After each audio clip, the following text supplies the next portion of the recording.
What happens when a leader decides enough is enough?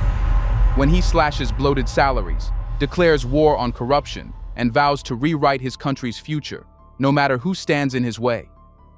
Brice Oligui Nguema's speech wasn't just a policy announcement, but a warning shot to the powerful and a beacon of hope for the people. But is he the hero Gabon has been waiting for, or just another name in the endless parade of political promises? Let's find out.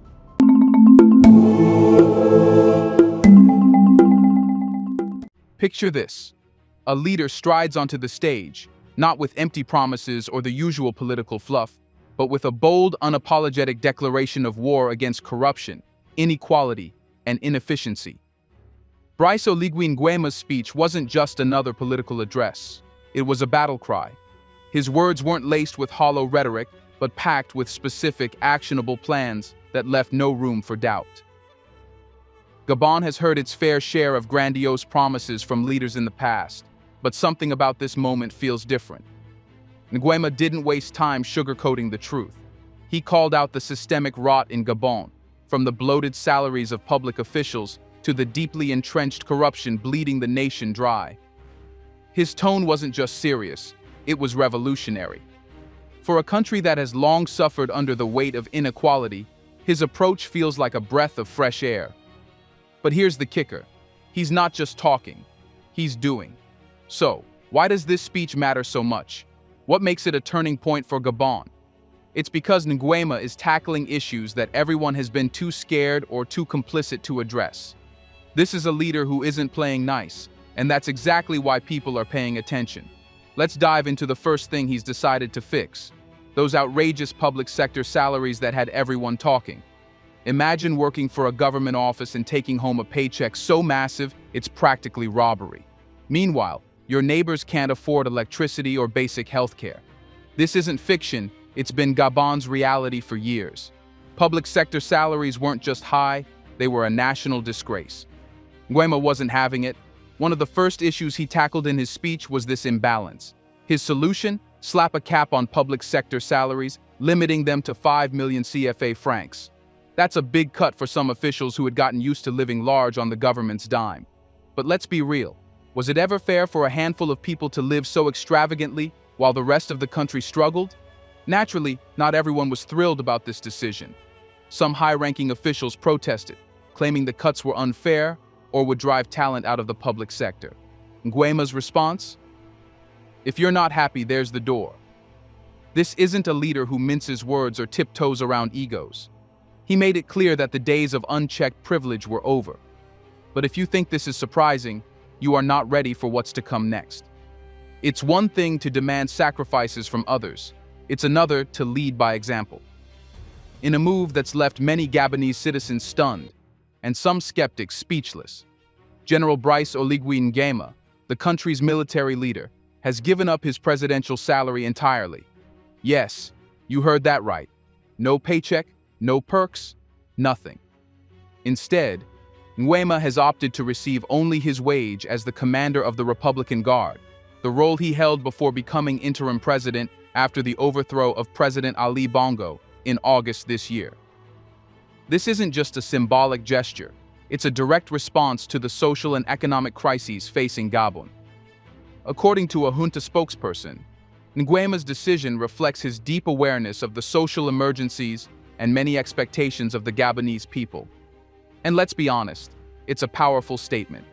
After all, how often do we see leaders willingly renounce their financial benefits, especially in nations plagued by corruption and inequality? Let's take a moment to compare. Under the deposed President Ali Bongo, Gabon's finances weren't just mismanaged. They were, as the junta describes, the victim of a real criminal fury. Allegations of corruption and financial scandals ran rampant during Bongo's 14-year rule, with public funds seemingly treated as a personal piggy bank for the elite. In this context, Nguema's decision to forgo his salary as president isn't just about optics. It's about undoing years of mistrust and abuse. The junta, in its early days of leadership, has repeatedly emphasized the deteriorated state of Gabon's public finances. According to Colonel Ulrich Manfumbi, a spokesperson for the junta, every day reveals more about how dire the situation is. This awareness has driven not just symbolic actions like Nguema's salary renunciation, but also concrete measures to reduce public spending. Nguema's financial sacrifices don't stop at his paycheck. In a sweeping effort to reduce waste, the junta has cut allowances for lawmakers, eliminated political funds, and scrapped session allowances. These aren't minor tweaks. They're major cuts that directly address the bloated and unnecessary expenses that have drained Gabon's resources for years. The message is clear. If the leadership is tightening its belt, so should everyone else. And it's working. For a nation that had grown weary of empty promises and corrupt practices, these moves have sparked a resurgence of hope. The Gabonese people, who have long been disillusioned with their leadership, are beginning to feel a sense of trust in their government. Reports suggest that Nguema's actions have restored confidence in ways that seemed impossible just a few months ago. It's easy to dismiss gestures like giving up a salary as mere public relations stunts. But in Nguema's case, this action fits squarely within the broader reforms he's implementing. By slashing salaries across the public sector, eliminating political waste, and tackling corruption head-on, he's putting his money, or lack of it, where his mouth is. This isn't about optics. It's about setting a tone for the future. Nguema isn't asking the Gabonese people to sacrifice without making sacrifices himself. He's leading from the front, demonstrating that accountability and fairness begin at the top. But let's not forget that this move also raises the stakes. By taking such bold steps, Nguema has set a high bar for himself and his administration. The people of Gabon will now expect not just words but consistent action to back them up. And as the junta continues to navigate the challenges of governance, the pressure to deliver on its promises will only grow. But this decision wasn't just about salaries. It was about sending a message, one that said fairness and accountability are no longer optional in Gabon. The salary cap is just the beginning. To understand the bigger picture, we need to look at how this fits into Nguema's larger vision for the country. Here's a reminder to please like and share the video and subscribe to our channel to watch more videos on Black culture, history, civilization, and identity. Let's continue now. You've heard of grand plans, but Gabon's Transformation Plan 2025 isn't just a fancy name, it's a lifeline. Nguema's reforms, from cutting salaries to tackling corruption, are all pieces of a much larger puzzle. This isn't about making small tweaks. It's about completely rethinking how Gabon operates. The plan focuses on three core areas: energy, public services, and finance. Each of these sectors has been dragging Gabon down for decades. Take energy, for example. Power outages and high costs have kept the country from reaching its potential. Or public services, which have been plagued by inefficiency and underfunding. And let's not even get started on the country's finances, which have been hemorrhaging money thanks to corruption and mismanagement. Nguema's approach is bold because it addresses the root causes, not just the symptoms. Cutting salaries isn't just about saving money. It's about redistributing resources to areas that need them most. He's essentially saying, we're going to stop feeding the beast of inequality and start building a system that works for everyone. But here's the thing. No plan, no matter how well thought out, can succeed without addressing one critical component: energy. It's the backbone of any nation's development, and Gabon is no exception. You can't build a country on shaky electricity. Energy is the foundation of everything: economic growth, education, healthcare, and even your ability to scroll through social media. Yet in Gabon, power outages and sky-high energy costs have been the norm. It's like trying to run a marathon while dragging a ball and chain. Nguema knows this has to change. His plan? Start by cutting out the middlemen.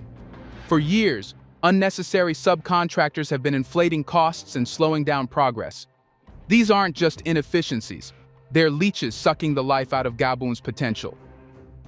Nguema's decision to streamline operations and focus on direct management is already making waves, but this isn't just about fixing wires and lowering bills. Energy reform is about empowerment. It's about making sure businesses can operate without constant interruptions, students can study without worrying about blackouts, and hospitals can run without fearing power cuts. It's about giving Gabonese citizens the tools they need to thrive. Of course, tackling energy also means tackling corruption, which has been deeply embedded in this sector. Fixing the system isn't just a technical challenge. It's a fight against powerful forces that have profited from Gabon's struggles. And that fight is one Nguema seems ready to take on. If energy is the foundation of development, corruption is the wrecking ball that keeps tearing it down. Gabon's corruption problem isn't new, but Nguema's approach to solving it is. He's not interested in long speeches or empty promises. His crackdown on corruption is swift, decisive, and frankly, brutal. Take the case of public officials creating parallel companies to compete with government services. These aren't small-time scams. They're elaborate schemes that siphon billions away from the public. Nguema has made it clear, this stops now. Under his leadership, anyone caught engaging in these practices faces immediate dismissal, and in many cases, legal action. But here's where it gets interesting. Nguema isn't just rooting out corruption to clean up the system. He's doing it to rebuild trust. For too long, Gabonese citizens have felt abandoned by their leaders. By holding people accountable and showing that no one is above the law, Nguema is sending a powerful message. The government is finally working for the people. This isn't just about punishment, it's about hope. And hope, as we all know, is a powerful thing. But hope alone won't fix Gabon's finances, which brings us to the next challenge. Can Gabon fix its finances? Turning a deficit into a surplus isn't just ambitious, it's audacious. Gabon is currently staring at a 30 billion CFA deficit, and Nguema has promised to flip that into a 10 billion surplus by 2025. If that sounds impossible, it's because it almost is. But Nguema isn't playing by the old rules. His strategy is simple but effective. Cut unnecessary spending, increase efficiency, and invest in areas that create long-term value. For example, the money saved from salary caps and energy reform isn't just sitting in a bank. It's being redirected to build schools, improve healthcare, and upgrade infrastructure. Nguema's financial reforms are more than just numbers on a page. They're a declaration of independence. By fixing its finances, Gabon can reduce its reliance on foreign aid and loans, which often come with strings attached. This isn't just about balancing the books, it's about reclaiming sovereignty. At the heart of every policy, every reform, and every bold speech lies one ultimate question. How does this impact the lives of ordinary people? For the average Gabonese family, Nguema's reforms are more than just political decisions. They're a lifeline. These changes aren't just reshaping government structures or balancing budgets, they're offering hope to families who have been left behind for decades. Let's start with the basics: lower energy costs. For years, high energy prices have been a silent burden on households across Gabon. Families have had to make impossible choices: pay the electricity bill or buy groceries, keep the lights on or save for school fees. Energy reform under Nguema isn't just about reducing bills, it's about giving people their dignity back. Imagine a family finally able to keep their home powered without sacrificing their daily essentials. For many, this isn't a small win. It's life-changing. But energy reform is just one piece of the puzzle. Better public services mean more than convenience. They mean survival. Take healthcare, for example. Under previous administrations, corruption and inefficiency meant that vital resources often didn't reach the people who needed them most. Hospitals lacked basic equipment, and rural areas were often left with little to no access to care. Nguema's push for accountability and proper allocation of resources is slowly beginning to change that. Families can now hope for functioning clinics, stocked pharmacies, and doctors who show up to work. Then there's education. Gabonese parents want what every parent wants: a better future for their children. Yet, under past governments, the education system crumbled under neglect. Schools lacked teachers, classrooms were overcrowded, and students were left with outdated materials. By cutting wasteful spending and redirecting funds to essential services, Nguema is ensuring that children have the tools they need to succeed. A well-educated generation isn't just good for families, it's the foundation of Gabon's long-term success. For years, ordinary citizens have borne the brunt of Gabon's inefficiencies. They've watched as their leaders lived in luxury, flaunting their wealth while the majority of the population struggled to make ends meet. This glaring inequality created a deep sense of distrust and frustration. Nguema's vision flips the script entirely. By slashing the salaries of government officials, eliminating unnecessary political funds, and cutting session allowances, he's ensuring that resources are funneled to where they're needed most, into the lives of everyday people. But here's where the story gets real. Real change doesn't happen overnight. Transforming a country's systems takes time, effort, and unwavering commitment. The Gabonese people are still waiting to see the full impact of these reforms. Skeptics question whether the momentum can be sustained, and critics wonder if Nguema can deliver on all his promises. However, for many citizens, the fact that changes are happening at all is reason enough to believe. Nguema's leadership has also done something few thought possible. It has started to rebuild trust. After years of broken promises, seeing a leader who's willing to sacrifice his presidential salary, cut unnecessary expenditures, and hold corrupt officials accountable is a refreshing change. It sends a clear message that leadership is about service, not self-interest. For the average Gabonese citizen, this is a moment of cautious optimism. Yes, the reforms are bold. Yes, they promise a brighter future. But for now, they remain a work in progress. Families are still grappling with the realities of everyday life, paying bills, finding work, and keeping their children in school. The hope is that these reforms will eventually make those struggles a little easier. Ultimately, what Nguema's reforms mean for the people of Gabon isn't just better services or lower costs. It's the chance to believe in their country again. It's the idea that governance can be fair, that resources can be shared equitably, and that the dreams of ordinary citizens matter as much as the ambitions of the powerful. And that brings us back to the man at the center of it all, Brice Oligui Nguema, the man who has dared to challenge the status quo and, in doing so, has given the Gabonese people something they haven't had in years: hope. So, is Brice Oligui Nguema going to change Gabon? Brice Oligui Nguema isn't your typical politician. He's not a politician at all, and that might be the secret to his appeal. As a military man, his approach to leadership is rooted in discipline, strategy, and a results-oriented mindset. There's no room for excuses or half measures in his playbook. He doesn't sugarcoat problems to win public favor or shy away from making tough, sometimes unpopular decisions. Instead, he confronts issues head-on with clarity and determination that have become increasingly rare in global politics. What sets Nguema apart isn't just his vision, it's his action. Leaders often talk about change, but far fewer deliver on their promises. Nguema, on the other hand, has wasted no time making bold moves. From slashing bloated government salaries to tackling entrenched corruption and even giving up his presidential salary, he's shown a willingness to lead by example. His decisions are more than symbolic gestures. They're calculated strategies aimed at resetting Gabon's trajectory. His leadership style could be described as a mix of pragmatism and decisiveness, traits often seen in successful reformers. He's not interested in pandering to elites or maintaining the status quo. Instead, he's tearing down systems of privilege that have held Gabon back for decades. But here's the thing about transformation. It's never smooth, and it's never easy. While Nguema's early actions have sparked hope, they've also raised questions. Can he maintain this momentum over the long haul?